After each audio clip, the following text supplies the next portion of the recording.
parang tennis na para ring badminton. Bagong laro, palong-palo sa pickleball.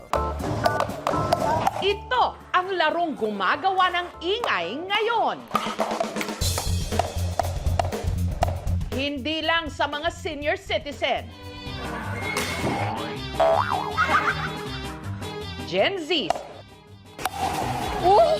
Kahit pa celebrities. Sa dami ng nahook sa larong ito, nagsulputang parang mga kabute ang mga court nito. Meron sa warehouse o bodega, sa rooftop, parking lot, kahit pa sa loob ng mall. Pati na sa kalsada sa tabi ng sementeryo, nagpi-pickleball na rin sila. Laro! Ito ang palong-palo ngayong sport na parang tennis na may halong badminton. Pickleball. Kabilang sa nahook sa pickleball craze, ang Team Payaman na pinangungunahan ng mag-asawang V at Kong TV. Hindi lang siya yung parang sports eh. Bonding na rin namin. Siguro at this point of our life, isa siya sa pinakamadaling aralin na sports. Yes, Kumbaga hindi siya sobrang komplikado, kahit yung simpleng movement lang. Magigets mo siya kung paano. Dati ako nag-badminton eh. Ayun, ito naman dati, nagka-table tennis. Yun yung pinaka doon, no? Nagiging bonding na siya. Madalas ring dahilan ng pag-aaway. Sobrang naman serious. Ano naman po yung bansag sa inyo kapag nasa court na po kayo? Nakakahiya pero the flush. The Fast and the Furious. The Fast kasi ang bilis mapagod. The Furious kasi ang bilis magalit pag mali yung tira. Ang una raw talagang nahumaling sa pickleball, ang TP Girls, sina Chrissy Achino, Bien at Pat. Kasi sa isang mall malapit sa amin, napadalas na kasi wala talaga akong sports eh. Malaking tulong po siya, lalo na sa akin as a mom. Kasi kailangan ko siya talaga, lalo na sa self-care ba. Hanggang sa nahila na rin nilang maglaro, ang boys. Warm up! Ano yung sinasabi sa akin ito? Ikaw, lagi kang nakaupo dyan. Hindi ka na pinapawisan. Pickleball ka ngayon. Sumama ako para lang mapagbigyan lang siya. Hindi ko naman nakalain na dito pala ako dadalhin. Para nung natry ko mag-pickleball, parang dun bumalik yung resistensya ko, yung lakas ng katawan ko. Kasi hindi siya sobra intense na sports eh. So, bonding po talaga ng pamilya. Ginagawa ko siya na after ko magtrabaho, nagpipickleball ako para lang, alam mo yun, mas sumaba pa yung buhay ko, ma. Kasi I love living, I love earth. Tila nasa paddles din daw nila ang power. Minsan po kinakausap pa namin, uy mamaya may tournament tayo, ayusin mo. Ako ito po, dito na po siya, papalo na po. Sa buo pong Team Payaman, sino po ang pinakamagaling? Ay, hindi naman po yata. Parang pinakamahina po sa amin si Kong po. Yun po yun. Pinakakulelan siya sa amin. At para one to sawa na silang makapaglaro, sina Junie Boy, Boss Keng at Dudut nagtayo ng sarili nilang pickleball court dito sa Bacoor, Cavite. Sabihin nyo lang po dito, ma'am, open sesame. Open sesame. Yan!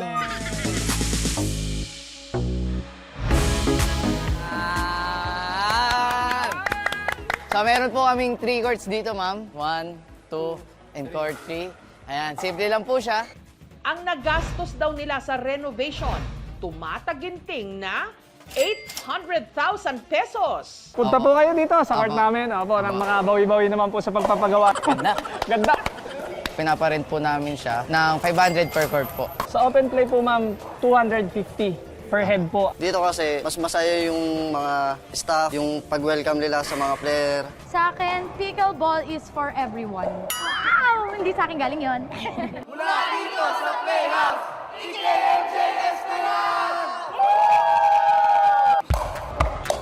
Kahit nitong mga nakaraang taon palang nag-boom ang pickleball sa Pilipinas, dekada 70 pa pala ito na imbento sa Amerika. Gamit ang paddle, kailangan lang tamaan ng bola.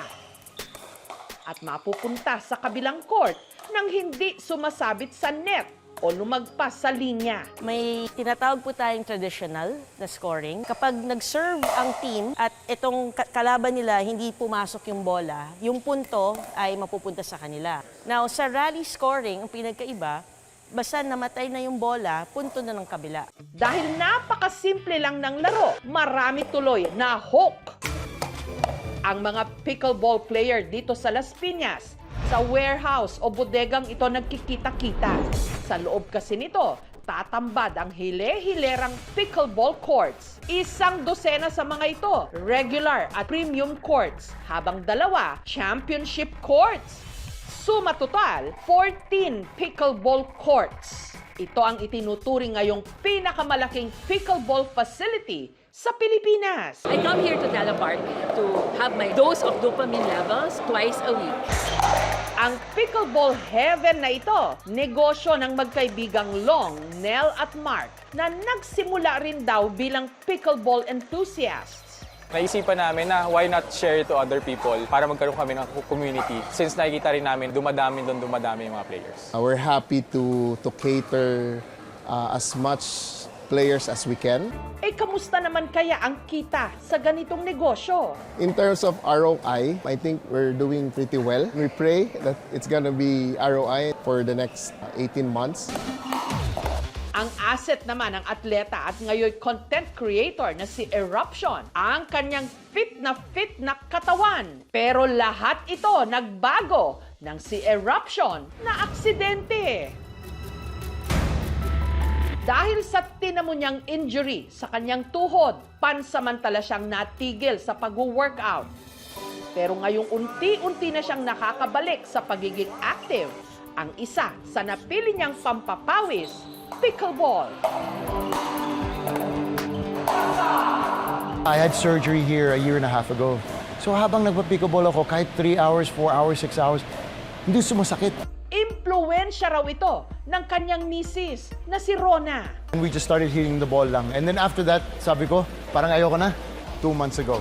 Niyaya ulit ako ng friends ko. So when I got there, machine na agad. Siguro mga 5 minutes lang, I fell in love with the game. Kaya kung dati, kaldag at dance covers ang laman ng kanyang feed, ang firmeng pinapasabog ngayon ni Eruption ang pangmalakasan niyang mga palo sa pickleball court. Energy output, burning calories, getting fitter, mas maganda sa kalusugan natin. Sa 3 oras sa umaga, tas 3 oras sa gabi, minsan 4 hours. Natutulog ako, wala akong katabing asawa. Ganun talaga, pinagbigyan ko. At matapos ang ilang buwang paglalaro, ang dati niyang 117 kilos na timbang, aba, 93 kilos na lang. You don't need to be muscular. Just put effort, go in there, play it. Well, ang paglalaro ng pickleball ay nakakapagpabuti ng ating cardiovascular at mental health. Nagpapabawas din ito ng timbang at nagpapaganda ito ng ating pakiramdam because tayo ay nagre-release ng endorphins or good hormones. Ang pickleball, perfect daw sa maraming couples, gaya ng mag-asawang Tita at Policarpo mula Tudela, Misamis Occidental. Uso ba ang pickleball? Hilig ng mga anak namin. Sa sobrang pagkahumaling nila sa pickleball, sa halip na magpa-party para sa kanilang 38th wedding anniversary, nagpa-pickleball tournament sila. Idinaos sa court na ito na nasa tabi lang ng kanilang bahay. Yung preparation namin sa tournament na to, it started last month. Yung prizes niya, nasa 1K yung champion, 750 yung second, tsaka 500 yung third.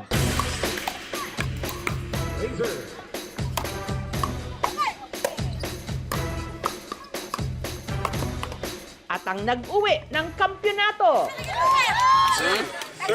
ang magkasintahang Angel at Ryle.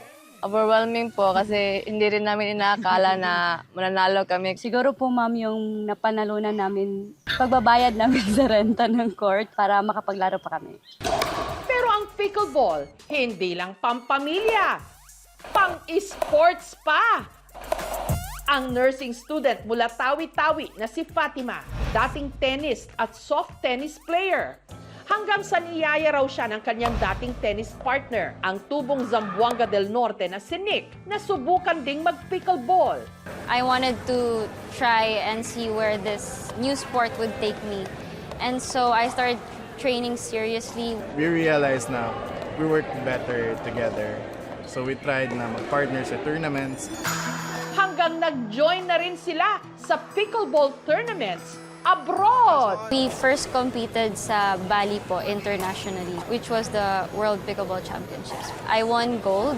Sumabak sila ni Nick sa Open Mixed Doubles sa National Pickleball Cup na ginanap sa Bacolod, kung saan sila rin ang nagwagi. Dahil dito, sila ang naging kinatawan ng Pilipinas sa Pickleball Champions League Asia Final sa Shenzhen, China. 1.5 year of preparation po yun. It's more of 60% mental and then 40% physical. At nang sumalang na sila sa China, doon nila nakaharap ang ilan sa pinakamahuhusay na pickleball players sa buong Asia. Pero sa huli, and with that, And ladies and gentlemen, the champion of Pickleball Champions League Asia goes to Team Philippines. sila pa rin ang nakasungkit ng kampyonato. Team Philippines for the win! Sobrang bonus na talaga na nakuha namin yung championship. I hope na sooner or later po, yung government, they can support the players who really wants to make it big in the pickleball stage. Ang buhay para lang ding pickleball. Mapalo man tayo ng mga problema, pwede pa rin tayong mag-bounce back ng palong-palo. Thank you for watching, mga kapuso. Kung nagustuhan niyo po ang videong ito, subscribe na sa GMA Public Affairs YouTube channel.